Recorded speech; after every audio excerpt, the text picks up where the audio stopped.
Happy Friday, everyone. Jason Jacoby and the ever so magnificent Mark Boyer. We change it I every get week. better every week. I know, we change it every week. How do you It's come up great. with these names? I mean, it's like, It's I just love it. the brilliance in this big head of mine. Yeah. I'm just kidding. But we're happy to be here with you all. We're going to get into a big topic that we wanted to touch on this week that's kind of been on the news. It's only going to be more um, frequent as these dates get nearer. So we want to kind of cut it off before we get a lot of calls on it because really there's nothing to panic on yet. So let's start a quick recap on the markets. Pretty flat this week, right? Yeah, pretty flat. Again, we're still in a kind of a bull market in the sense of it's trying to rally in here. The Nasdaq's been up nicely, the S&Ps, and now we're sort of consolidating. Frankly, we could go either way at this point. But the trend is up, so. I'm hopeful that that's the way it'll go, but we might go sideways here for a while until we get better readings on inflation. Yep. And we're in the earnings season right now, so the next number of weeks here are going to be, we're going to hear a lot from the corporations and companies about what they're experiencing and what they anticipate going forward. So again, the bad news is good news. Everybody's trying to figure out if the Fed's going to continue to raise rates. So that's the concern, and that's kind of what everybody's waiting on. So earnings will tell us a little bit more about that. Absolutely. So big week next week, so stay tuned. Hopefully, if you don't have time to watch everything this week or read everything this week, next week we're going to have a lot bigger week in terms of some economic readings, data that's coming out, GDP, first look at that, and some big corporations like Mark was saying, Amazon, and a few other big tech names releasing earnings next week. So we'll see on that front. But again, things are looking like they're slowing down. Recession's pretty much inevitable, but nothing to worry about there. As What do you we've mean been here nothing to worry before. about? What does that mean? Well, nothing to worry about, just in terms of like we've been here before. We don't think it's going to be an extreme one. It's Yeah. more likely to be mild. Okay, good. Just wanted to Yeah, be clear. no, good clarifying Yeah. question there. Yeah. But We just, think it's going to be shallow. We're yes, anticipating, hopeful that's shallow. yeah, Most people are. In fact, I think the market is anticipating that as well. yeah.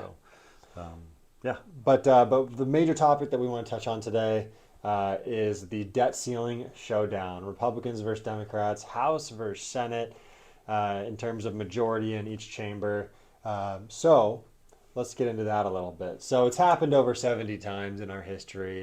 It's not a first time thing. But what do we need to know? 70 about it? times that the debt ceiling's been raised. Yes. Oh, yeah. Has it ever been lowered? I I don't don't know think that. so. I don't think so, right? I don't think it's ever been lowered, which is concerning. Yeah. And that's why probably, we got to get our fiscal house in order. Yep. And so, anyway, but that's an interesting comment, right? They've been dealing with this for a long time. And so now the concern is what's going to happen here in the next few months. So, yeah. 31.4 trillion is the current debt ceiling. It's over 100%. So GDP, we're over 100% of GDP right now in terms of total debt. So not good numbers, obviously, No. especially for more long term. We look at Medicare, Social Security's paid out through this as well.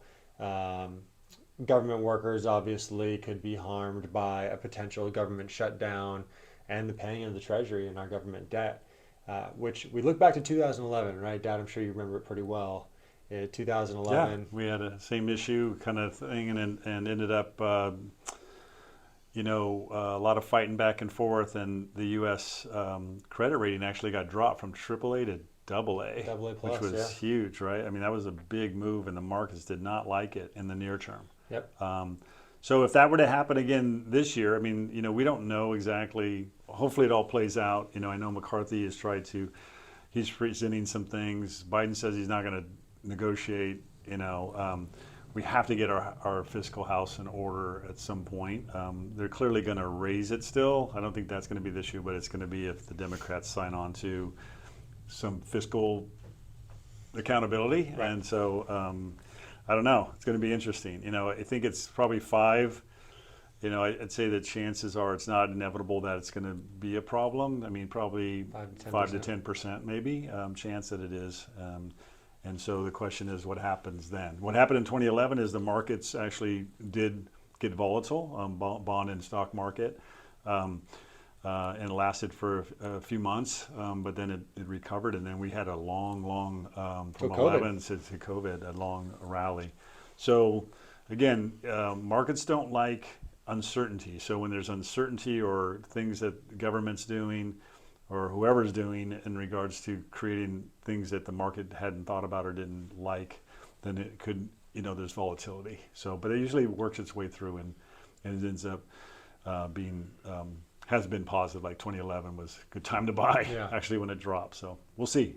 So just to get a quick recap, so what I'm getting from what you're saying is, in terms of the investment returns, in terms of a long-term investment, how it plays out, this doesn't really affect it overall. It's going to affect it near term. Near term, because it's uncertain. Short-term money. Yeah, it's a diversification. It's looking at a portfolio. You have money in the markets, diversified portfolio, all weather. Everything's going to respond in a different way. Yeah. So, so that's why you just want to, if your time frame is short, then you shouldn't be in things that are going to be super volatile. Right. So that's just basic investing that way. And something to keep in mind too, even if it does, the 5 to 10% chance that we do go into technical default, and because they haven't agreed to raising the debt ceiling, then at that point, obviously, bondholders get paid out first. Could hurt the government workers. They might not get paid right away. Yeah. But even if they do default on the government debt that was issued and miss those June, July, whenever they do default, they do go back in arrears and pay out those bondholders. So you will be made whole, but it could be a little bit of a headwind in the near term until possibly, yeah. But that headwind, even that volatility would create such a stink that the Congress would have to come to the table. So that's what happens, and it'll force that issue. But there's a lot of political talking going back and forth, and it'll be that way. Which again, makes news stories, and so everybody a lot of fear. Again, very low chance of any of this happening, but it is possible. It happened in 2011. Wouldn't be the first time.